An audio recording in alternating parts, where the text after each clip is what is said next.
오늘은 그 부활 신앙에 대해서 좀 말씀을 드리려고 하는데요.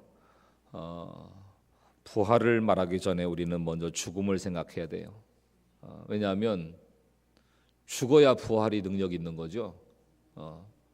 안 죽는데 부활이 무슨 의미가 있겠어요? 영원히 사는데 부활이 무슨 의미가 있겠습니까? 죽으니까 부활이 귀한 거죠. 죽으니까. 죽음의 힘은 강력합니다. 죽음의 힘. 죽음의 그늘이 한번 덮으면 누구든지 벗어날 수가 없어요.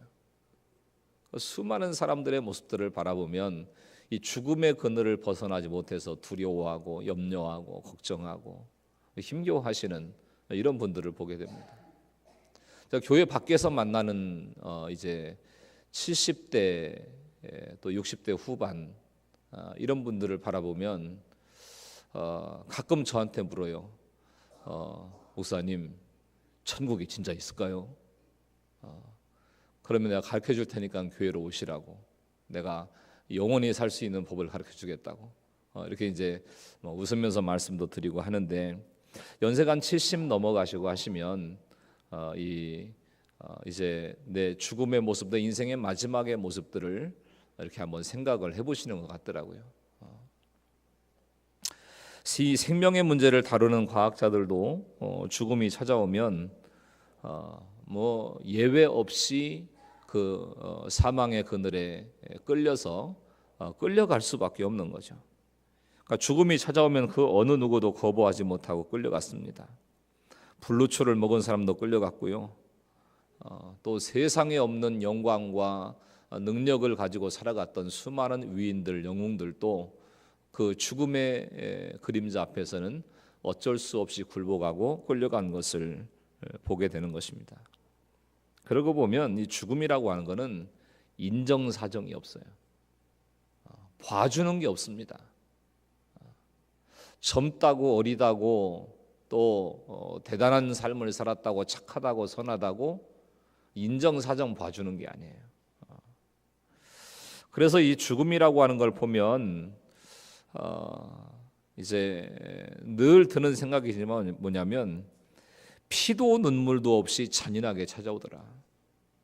죽음이라고 하는 건 고상하게 찾아오질 않아요. 피도 눈물도 없이.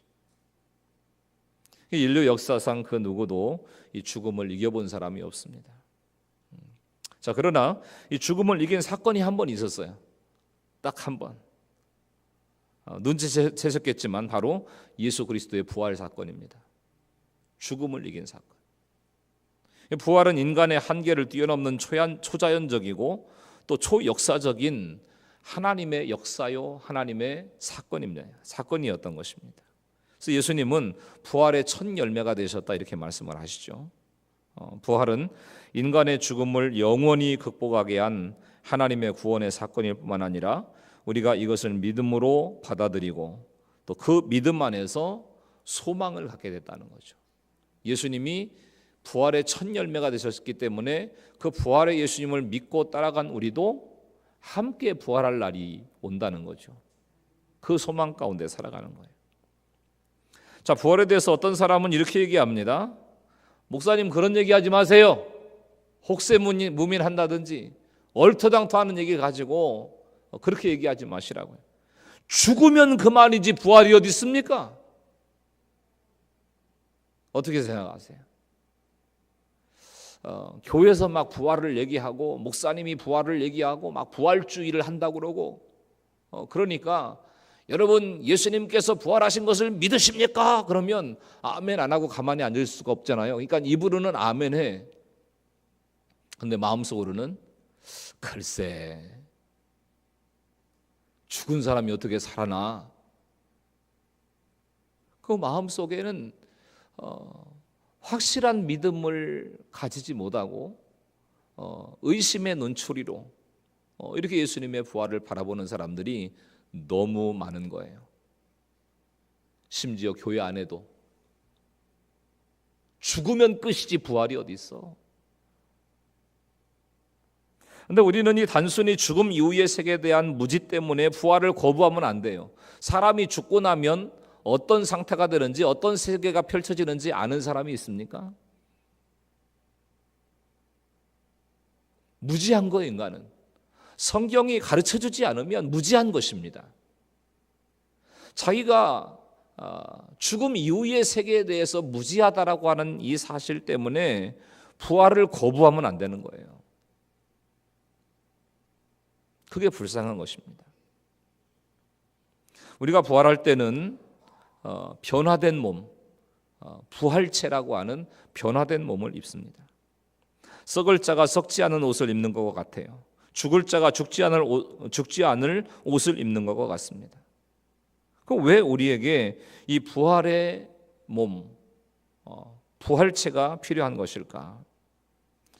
여러분 이런 생각을 한번 해보세요. 만약에 우리가 달에 가서 산다. 달에 가서 사는데 지금하고 똑같은 모습을 가지고 달에 가서 살 수 있어요?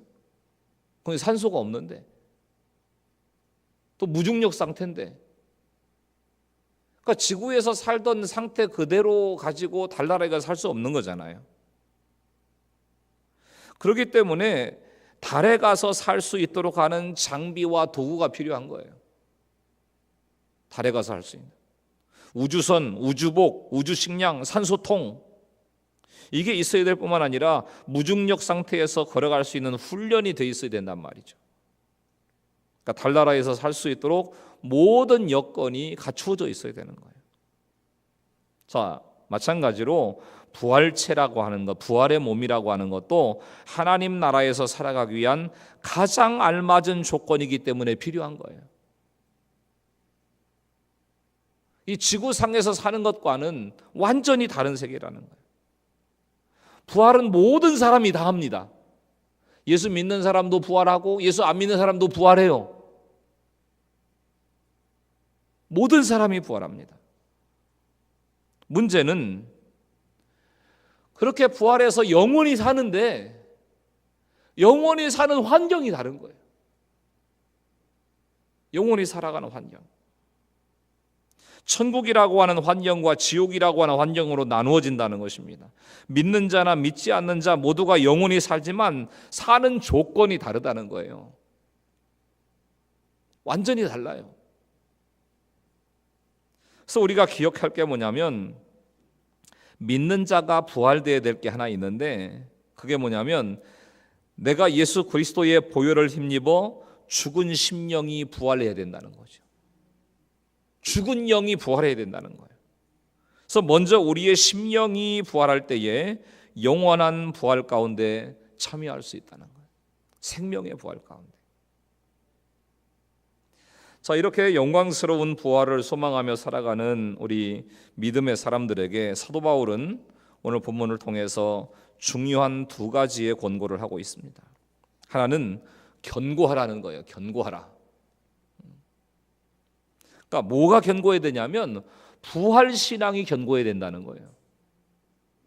예수님은 부활하셨고 예수님께서 부활의 첫 열매가 되셨기 때문에 나도 부활한다라고 하는, 그것도 영원한 하나님 나라의 영광을 누릴 생명의 부활로 나오게 된다는 이 확실한 부활 신앙이 세워져야 된다는 것입니다. 예수님의 십자가와 부활의 신앙은 기독교 신앙의 초석입니다. 이 초석이 견고하지 않으면 모든 게 다 흔들려요. 교회를 30년, 50년 다녀도 이 부활 신앙이 견고하지 않으면 자꾸 흔들리는 거예요. 여기서 이 얘기하면 그런가 싶고 저기서 저 얘기하면 그런가 싶고. 오늘 새벽에도 말씀드렸잖아요. 우리의 경험이 아니에요. 우리의 지식이 아닙니다. 내 어떤 판단할 수 있는 지각이 아니에요. 뭐가 중심이고 근거냐? 하나님의 말씀이 근거인가예요. 성경이 증거하고 있는 그 말씀을 통해서 우리가 부활의 신앙을 확실히 세워나가야 된다는 겁니다. 두 번째, 부활 신앙을 가지고 살아가는 사람이 이제 가져야 될 자세를 사도 바울은 흔들리지 말아야 될 것에 대해서 말씀합니다. 흔들리지 말아요. 그러니까 부활 신앙은 흔들리면 안 된다는 거죠. 부활 신앙의 방향성을 상실하지 말라는 겁니다. 오락가락하지 말라는 거예요. 과학자들의 이성적이고 합리적인 증거를 요구하는 도전에도 흔들리지 말고 역사학자들이 역사적인 증거를 요구하는 도전에도 흔들리지 말라는 거예요. 왜냐하면 부활은 연구의 대상이 아니에요. 증명의 대상이 아닙니다. 죽은 사람이 어떻게 살아나는지 요즘에도 죽은 사람이 살아날 수 있는 어떤 방법이 있고 원리가 있고 공식이 있다면, 그리고 그게 증명되었다면 예수님의 부활도 내가 믿겠다 이렇게 해가지고 예수님의 부활을 증명해내는 게 아니에요. 이게 증거다 이렇게 갖다 대는 게 아니에요. 성경 말씀 가운데 하나님께서 증언하시고 또 그 역사적인 사실들을 기록한 성경의 증언을 믿음으로 바라보는 믿음의 대상인 거예요. 부활은. 그래서 사도 바울은 견고하고 흔들리지 않는 부활 신앙 위에서 죽음의 권세에 대해서 이렇게 담대하게 외칩니다. 먼저 뭐라고 외치느냐? 사망아, 너의 이김이 어디 있느냐? 이렇게 외쳐요. 사망아, 너의 이김이 어디 있냐? 지금까지는 죽음 네가 인간의 생명을 다스리고 주장했지만 그리스도의 부활로 너는 더 이상 이길 수 없지 않냐? 이제는 사망이 이기는 게 아니라는 거예요. 왜냐하면 사망 권세를 예수 그리스도께서 깨뜨리시고 살아나셔서 부활하셨기 때문에. 더구나 예수님의 부활을 믿는 우리의 생명을 더 이상 다스릴 수 없게 됐다는 것입니다. 우리는 그 부활의 능력을 통해서 다시 살아나게 될 것을 확신하시기를 축원합니다. 이게 흔들리지 말아야 돼요. 부활신앙. 두 번째 또 외칩니다. 사망에 너의 쏘는 것이 어디 있느냐? 사망은 쏘는 거예요. 사망은 우리를 찌르고 괴롭히고 찢습니다. 상처를 줍니다. 그러나 영원한 생명을 얻는 자는 이러한 공격을 다 막을 수 있는 거예요. 예수님이 승리하셨기 때문에 그 승리가 예수님을 모시고 살아가는, 예수님과 함께 살아가는 우리의 승리가 되는 줄로 믿습니다. 세 번째 또 얘기합니다. 사망이 이김에 삼킨 바 되리라. 무슨 얘기냐면 사망이 부활 속에 삼키게 됐다는 거예요. 사망이 생명 속에 삼키움을 당했다는 거예요. 그러니까 사망이 부활 속에서 소멸됐다는 겁니다. 살아났는데 죽음이 더 이상 무슨 능력이 있겠습니까? 생명이 일어났는데 사망이 더 이상 무슨 권세가 있겠어요? 그러니까 사망이 이김에 삼킨 바 됐다. 부활에게 완전히 정복당했다는 거예요. 예수님의 생명 앞에, 예수님의 부활 앞에 사망은 완전히 정복당한 것입니다.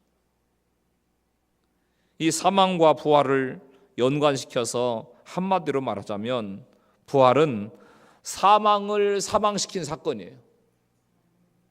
죽음을 죽음에 이르게 한 사건인 것입니다.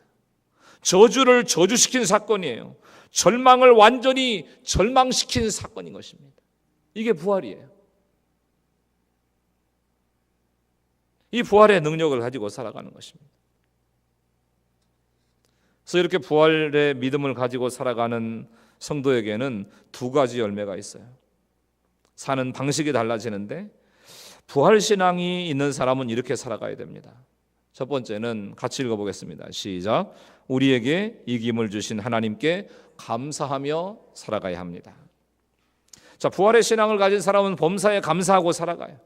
불평하지 않습니다. 원망하지 않습니다. 절망하지 않습니다. 왜냐하면 모든 일을 부활의 시각에서 바라보면서 살아가게 되는 거예요. 부활의 시각. 때로는 아플 수 있죠. 심지어는 죽을 수도 있습니다. 심각한 사건을 만날 수도 있고 정말 내가 풀어갈 수 없는 문제를 겪을 수도 있어요. 그러나 이 모든 문제들은 부활 앞에서는 아무것도 아닐 수 있는 거예요. 다시 사는 역사 앞에서. 부활의 시각이라는 것은 뭐냐면 예수 그리스도 안에서 희망을 가지고 살아간다는 거예요. 예수님이 희망이다. 예수님이 열쇠다. 예수님이 능력이다. 예수님이 길이다. 예수님이 생명이다. 이것을 외치고 인정하고 살아간다는 것입니다. 두 번째는 항상 주의 일에 더욱 힘쓰는 자가 되어야 된다는 거예요. 여러분 직장 생활에 얼마나 힘쓰고 살아가십니까? 막 11시, 12시 넘어서 오잖아 일하다가. 또 회사에서 어떤 프로젝트를 주고 회사에서 어떤 업무를 주는데 이거 나 피곤해서 못하겠어요. 바빠서 못하겠어요. 나 힘들어서 못하겠어요. 이런 얘기 하는 사람이 있습니까? 또 요즘에는 사람들이 굉장히 가정적인 부분들이 많아서 깨지는 가정도 많지만 막 가정생활에 굉장히 충실들 하시려고 애들을 쓰시죠. 얼마나 힘을 쓰고 애쓰는지 몰라요.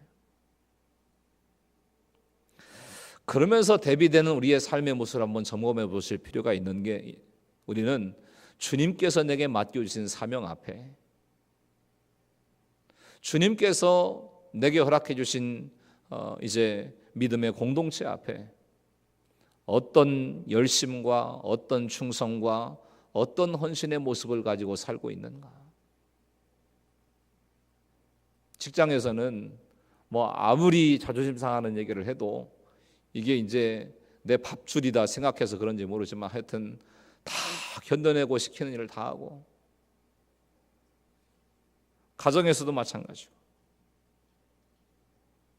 근데 교회에서는 왜 이렇게 잘나는지 모르겠어요. 사람들이 말도 많고 할 말도 많고 자기 고집도 많고. 우리 교회 말고